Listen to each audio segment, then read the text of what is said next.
How do we think the Michigan offense is going to attack the Ohio State defense? I've seen a lot of speculation. I've seen a lot of people saying, oh, Ohio State plays cover three. Michigan will just throw it down the seams. All that could be true. There's a lot more to it than that. First of all, Michigan would have to know that Ohio State was going to be in cover three on a specific play. They would have to have a tendency, and then they would have to be right about it. After that, they would have to have the correct play dialed up, not only to attack those teams, but to catch the eyes of the linebackers so they're not in those holes covering those players. What I think is more likely is Michigan is going to get a bunch of cover one variations, whether that is blitzing Arvell Reese or whether it's Robber with Caleb Downs playing in the middle of the field. So he or that linebacker could turn into that down low hole zone player, but also if Bryce Underwood were to run, it would be a spy naturally. So how exactly do you attack this? There are three things I can give to you. Number one, run the ball successfully. Just block your assignment. The guys are out there in man coverage. They don't necessarily have their eyes in the backfield. Number two is to use quarterback run. If they're in man coverage, you're going to get a ton of balanced looks, a ton of even numbers. If you have a running back or a fullback lead blocking for the quarterback, you now have numbers whichever way you want to go. And this third thing I think is going to be the key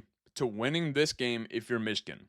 And that is taking your opportunities and throwing the football down the field. You've got to have players that break open on crossing routes. You've got to have players that win vertically. And when they do, you cannot miss those opportunities. You've got to keep those safeties backed off. When you're playing a team like Ohio State, you are not just going to drive the length of the field up and down, up and down. You might do it once or twice. You're not going to do it for the entire game. You have to create explosives. Here's where I think Ohio State and Michigan find themselves between a rock and a hard place. Ohio State is not great at getting home with four, unless one of those four is Arvell Reese, and it's a simulated type pressure. But Michigan is not great passing the ball against a base defense. So does Ohio State value more getting home, getting pressure to the quarterback, or do they value more making Bryce Underwood worse by just sitting back, playing coverage, and making him make reads? It's going to be a chess match. It's going to be a war. What it's going to come down to at the end of the day is winning your one-on-one matchups and winning the high leverage moments, the third downs, the red zones, things of that nature. Those are just my thoughts. If I'm the Michigan offensive coordinator, that is the way that I'm thinking about Ohio State attacking them and how this matchup's going to play out.